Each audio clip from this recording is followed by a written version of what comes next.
It's Ram season, which means it's time to serve with Ram 1500, Ram 3500, and Ram TRX.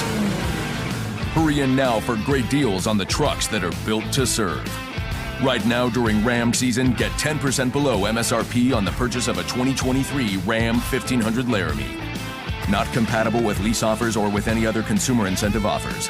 Contact dealer for details. Take retail delivery by 5/31/23. Barnes and Leslie, we are your Morning X, and it seems like everything is more expensive these days. Is that just me? Or No. Inflation is hitting us every time you turn around, or should I say every time someone turns one of those little screens around at you. I am talking about tipping.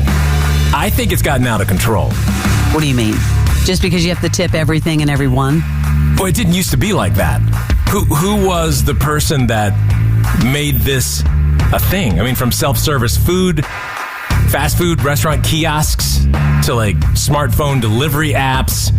There are more opportunities to tip for a wider range of services than ever before. I mean, am I just noticing that, or is this a thing? I sort of felt like COVID had a lot to do with it because, a lot of people were doing Postmates or, Uber Eats or whatever. And a lot of it, we're staying at home. So we're doing a lot more at home and ordering at home. But between the high cost of living and an uncertain economy, which we're living right now, people who are cash strapped are starting to tip less. And they resent all of these tipping prompts. This is a thing here. It's called Tipflation. What we're seeing now nationwide is something that is known as Tipflation. At every opportunity, we're being presented with a tablet that's asking us how much we'd like to tip. In many cases, not only replacing the old-fashioned tip jars that you could feel good about throwing some spare change into, but actually suggesting tip amounts, often right in front of the employee receiving that tip. Not to mention also your dinner date and the dozen or so people standing behind you in line. And it's gone beyond just the tablets. The other day I was using the Hopper app to book a hotel, and it wasn't until I confirmed my payment that I realized my hotel was $10 more expensive. It turns out Hopper assumed I wanted to add a tip, and I had to go back to a prior page in order to opt out. See, that is one of the bad things right there. This is happening. Whoa, the suggested and then adding the tip. Well, a recent poll, how many of Americans do you think have a negative view about tipping right now? I'm going to say a lot, but what is the... 2/3. Wow. According to Bankrate, particularly when it comes to contactless and digital payment prompts with predetermined options.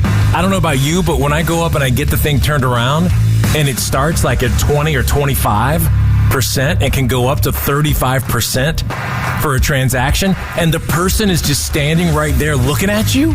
Yeah, have you noticed that? I don't know if you've taken an Uber or a Lyft lately, but it used to have like exact amounts, like 1, 2, 5, or you could enter a custom one. Now it's doing the over percentages. You're being guilted into tipping on something that is not technically a service. It's someone simply doing their job. In those situations, consumers are feeling resentful. Where do you draw the line? See, that's the question. Where do you draw the line? You don't know. People are ranting on TikTok. Tipping culture has gotten out of control. I get up to the pay window and she's like, how much do you want to tip? What am I going to tip you for? I'm in the drive-thru. Oh my God. So true. But that generation being upset about it is very interesting, because I was wondering if it was generational or if this was just, how did it just become a thing? Some people calling in. Hi, who's this? Hey, this is Jessie. Hey, Jessie, what is your take on tipping? Yes, please. I always tip. I know that some people think that the service employees should just get paid more and the company should charge more for their service, but they use the tipping system is broken as an excuse not to tip, and I don't agree with that. I always do typically 20% for most things, dine-in or if I have something delivered. But if it's something small, I'll go at least $5 if the 20% is less than that. If I get carry-out, I still tip like 15%. I always round up. Well, Jesse, hold on. What if it's, just playing the devil's advocate, what if it's bad? What if the meal is bad or the delivery's late? Or service. Do you, I don't want to use the word penalize, but do you adjust? Sometimes if it's really, really bad. Although I'm more likely to adjust up if the service is really, really good. I think she's pretty dead on what she does. I think so, Jesse. Good for you. It's very generous. I feel like I'm paying for their time. You are. I mean, if you have a bad day at work, does your boss get to pay you less? Well, that's kind of a different argument. I mean, yeah. Look, this whole segment and all the people we're hearing from, I think it's very interesting because we have entered into this weird tipflation land where everyone has a handout. Now, is that generational? Was it just the COVID effect that everyone was in? You know, think about it. The emotional play of COVID, and all of a sudden people really depending on a lot of services, and people were in a weird feel-good state of, like, I don't want to say feel-good because of COVID, but like they're trying to help everyone by tipping more. Right. Yeah, right. I think COVID had a lot to do with it. But the service industry, I mean, it's hard work. So I don't know. I'm an over-tipper. I definitely overtip. Thank you very much. Have a good day. You're welcome. Thank you. Listen, Barnes, we put this out there on socials just to ask folks what they thought, and we got some great responses. Here's Julie on Facebook. I have a hard time tipping at Froyo, where I got my own Froyo toppings and put it on the scale, and then pay an outrageous price for it. And then above that, they're asking me to tip them.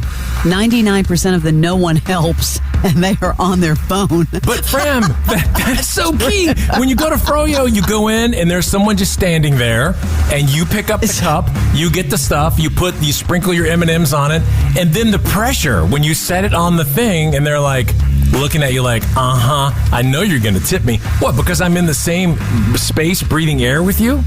Well, I always tip if I go to Jenny's Ice Cream. I'm tipping anyway because they're, But what do you know. Why? Because I feel obliged. It's like a guilt thing.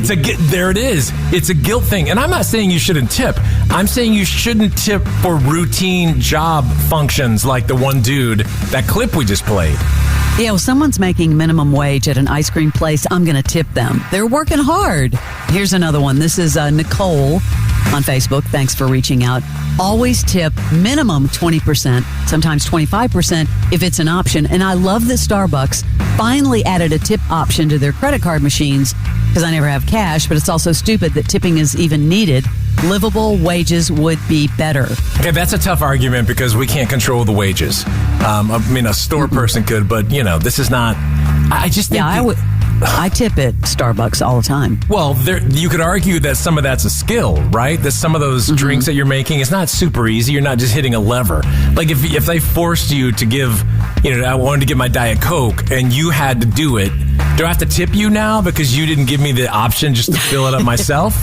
Because that doesn't take a skill. I mean, what's weird is here, I'm broadcasting in France. Yes. And tipping is way different. They get offended if you tip more than 10%. Yeah, I remember that. You can't tip on your credit card either. Some places you're not allowed to tip. Well, most of them, if you tip more than 10%, they get pissed at you. So, when is it okay to tip? They had an etiquette expert, Thomas Farley, on CNBC. So there is a distinction. So if you are sitting down in a restaurant and a server is waiting on you, they are making not minimum wage, they're making sub-minimum wage, often $2 and change an hour. Their income, their livable wage is topped up by those tips. That's vital, that's non-negotiable. What's new is somebody hands you a bottle of water, somebody hands you a muffin, or you're right, you're self-scanning. I'm hearing this at Amazon checkout. People are being asked, would you like to tip this person who's packing your order?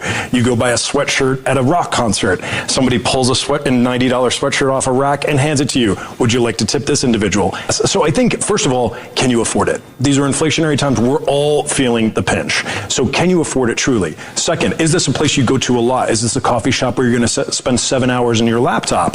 Definitely be generous there. They know your name. They know your order. Absolutely. On the other hand, if it's a bag of potato chips at a convenience store and there's a no tip option, I feel no etiquette obligation to urge people to hit any kind of a tip. There's really no service there. you think about it, the next time you're at one of those fancy places and they swing that iPad around and it's got the pressure of you're seeing all the tips that they want you to leave, sometimes it's a bit ridiculous, but anyway. Well, I will just say this because there's probably a lot of people listening to us right now in the service industry that depend on those tips. So do what your heart feels is the right thing to do. But I'm not saying don't tip. I'm not saying that at all. I'm just saying that some of the situational tipping has become ridiculous. Yeah, I do agree with you there. The Morning X with Barnes and Leslie. 99X.